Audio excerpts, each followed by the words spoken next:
Z-Débrief, en partenariat avec InmacWstore.com, le spécialiste de l'équipement informatique pour les professionnels. Bonjour à tous, nous voici de retour avec Estelle pour un nouvel épisode du Z-Débrief, votre podcast hebdomadaire consacré à l'actualité de la transformation numérique. Bonjour Estelle, alors quel est le programme ? Bonjour David, bonjour à tous. Cette semaine, on va commencer par évoquer l'épineuse question de l'hébergement des données de santé des Français. Il est bien sûr question de sécurité et de souveraineté. Dans un instant aussi, une petite révolution chez Apple. Écoutez bien, votre iPhone va bientôt pouvoir devenir un terminal de paiement. Dans l'actualité aussi, cette affaire de discrimination chez Tinder, le site de rencontre facturait plus du double ses abonnements aux plus de 30 ans. Le chiffre clé de la semaine, ce sera cette croissance tout à fait remarquable des dépenses dans le cloud en un an. C'est assez impressionnant. Et pour finir, on vous donnera la recette pour mieux recharger votre smartphone avant que Louis Adam de la rédaction de ZDNet évoque les risques que fait courir l'arrivée de l'informatique quantique sur les techniques de chiffrement actuelles. Allez, le Z-Débrief, c'est parti. Les dernières infos. Parlons d'abord de l'épineux problème de l'hébergement du Health Data Hub. Le Health Data Hub, c'est la plateforme d'hébergement des données de santé des Français. Créée fin 2019, cet espace de stockage a pour objectif de faciliter le partage des données de santé, et ce, afin de favoriser des travaux de recherche. Et donc, toute la question est de savoir où ces données vont être stockées pour pouvoir les exploiter. Par où on entend non seulement les serveurs informatiques, mais aussi l'endroit géographique utilisé pour les stocker. Dans un premier temps, c'est Microsoft qui avait été choisi comme prestataire, mais cette option a provoqué une levée de boucliers. Oui, parce que Microsoft, en tant que société américaine, est soumise aux lois extraterritoriales des États-Unis et du coup, confier ces données à Microsoft reviendrait à en donner l'accès aux autorités américaines. Du coup, la Commission nationale de l'informatique et des libertés, la CNIL, tout comme la Cour de justice de l'Union européenne, ont recommandé de confier l'hébergement des données à un acteur de droit français ou européen. La Caisse nationale d'assurance maladie a finalement estimé le 3 février dernier que le Health Data Hub devait faire l'objet d'un appel d'offres pour choisir son nouvel hébergeur. Le secrétaire d'État au numérique, Cédric O, vient d'annoncer que cela n'interviendra toutefois pas avant l'élection présidentielle, une décision remise donc au calendrier grec. Allez David, parlons maintenant de cette petite révolution chez votre chouchou, la firme à la grosse pomme. Et quelle révolution ! Apple vient d'annoncer que dans quelques semaines, une mise à jour logicielle transformera tout iPhone, à partir du modèle 10S, en un terminal de paiement sans contact.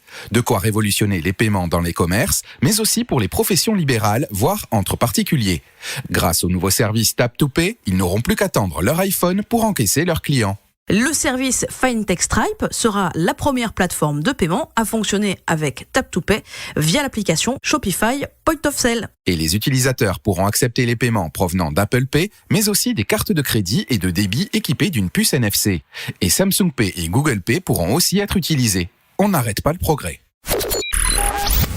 Si l'application mobile Tinder permet toujours à des milliers de couples de se former, pour la vie ou pour une nuit, elle est le plus souvent payante et mieux vaut avoir de l'argent quand on prend de l'âge pour continuer à l'utiliser. Effectivement, une étude récente vient de démontrer que l'application de rencontre facturait aux utilisateurs de plus de 30 ans 65% de frais en plus qu'aux jeunes. Et ce n'est pas nouveau, puisque Tinder a déjà été poursuivi en Californie l'année dernière pour ses pratiques tarifaires basées sur l'âge. La société se défend en indiquant vouloir proposer aux plus jeunes un prix inférieur au prix standard.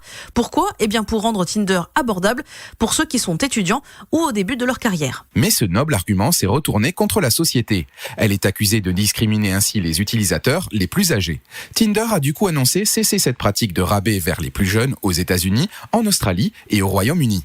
Et la société va supprimer la tarification différenciée en fonction de l'âge sur tous ses marchés d'ici la fin du deuxième trimestre de cette année. Donc jeunes et vieux paieront le même prix pour swiper à la recherche de l'âme sœur. Pariez sur la modernité avec le Lenovo ThinkBook. Une gamme pensée pour l'entreprise, conçue pour vous avec ses différentes tailles d'écran pour répondre à tous vos besoins. Choisissez l'ultra-légèreté avec le ThinkBook 13X, la polyvalence avec le 14S Yoga convertible, les performances maximales avec le 15P ou le double écran tactile avec le Lenovo ThinkBook Plus. Découvrez toute la gamme Lenovo ThinkBook chez InmacWstore. Le chiffre marché. S'il est un marché porteur en ce moment, c'est celui du cloud. En 2021, les entreprises du monde entier ont dépensé plus de 190 milliards de dollars pour consommer des infrastructures de cloud computing. Ce qui est notable, c'est que ces dépenses sont en forte croissance. Elles ont progressé de près de 50 milliards en un an. 50 milliards, c'est énorme. Oui, et ce qui est très intéressant, c'est qu'une immense partie de ces 192 milliards de dollars vont dans les poches de 3 gros fournisseurs. D'abord AWS, c'est-à-dire Amazon Web Services. Il s'agit de la filiale informatique du géant américain du e-commerce Amazon. Ensuite, on retrouve Azure, qui est la plateforme de cloud computing de Microsoft. Et enfin, Google Cloud, de la branche IT de Google.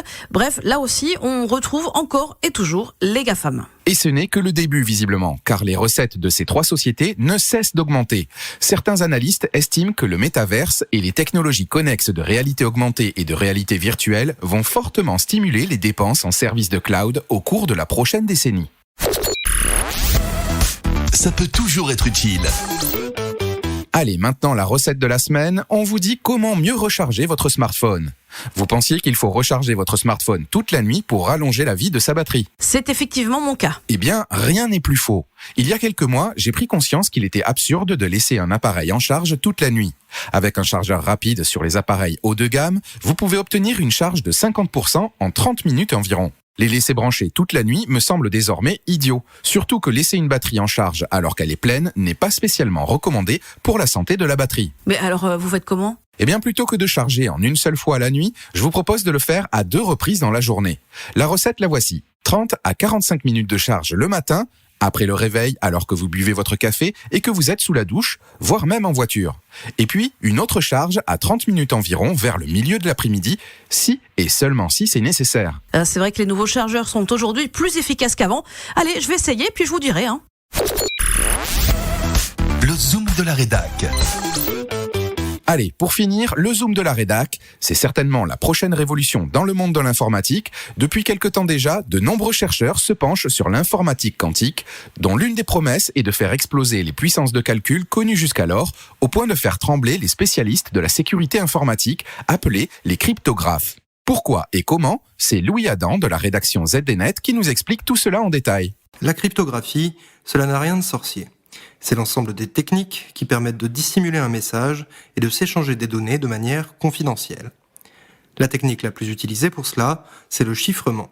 L'émetteur fait passer son message à travers un algorithme mathématique plus ou moins complexe. Cela permet de s'assurer que seules les personnes autorisées sauront le lire. Aujourd'hui, on sait que la puissance de calcul nécessaire pour casser ce chiffrement dépasse largement les capacités des supercalculateurs traditionnels. On peut donc considérer que ces algorithmes offrent une protection suffisante contre les attaques. Mais l'arrivée d'ici 5 ans d'un ordinateur quantique fiable et fonctionnel pourrait changer la donne. Microsoft, IBM et consorts travaillent d'arrache-pied sur ce sujet.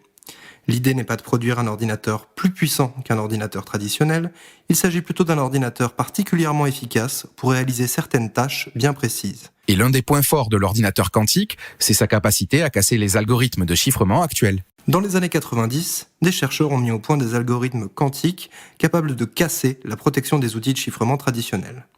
Si vous êtes curieux, les algorithmes de Shor et de Grover sont les plus souvent cités en exemple.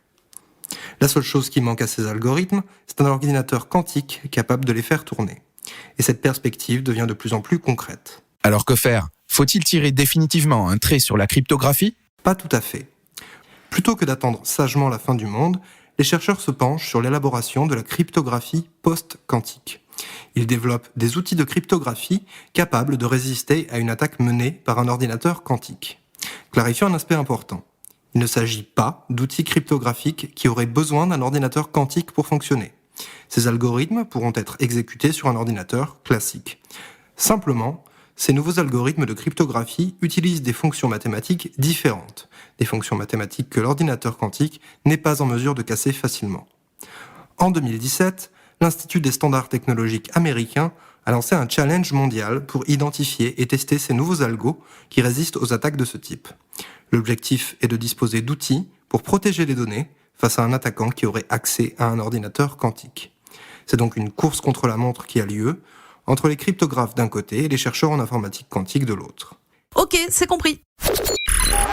Et c'est ainsi que se termine ce Z Débrief. Rendez-vous dans une semaine pour un nouvel épisode. D'ici là, n'hésitez pas à vous abonner à ce podcast sur les plateformes telles que Spotify, Deezer ou Apple Podcast pour tout savoir de la transformation numérique. Et n'hésitez pas non plus à écouter le ZD Tech, le podcast de la rédaction de ZDNet. Il vous attend tous les jours dès 8h pour faire le point sur un sujet d'actualité du monde de l'IT et des telcos. À la semaine prochaine. Bye bye. Z Débrief, en partenariat avec InMacWstore.com, le spécialiste de l'équipement informatique pour les professionnels.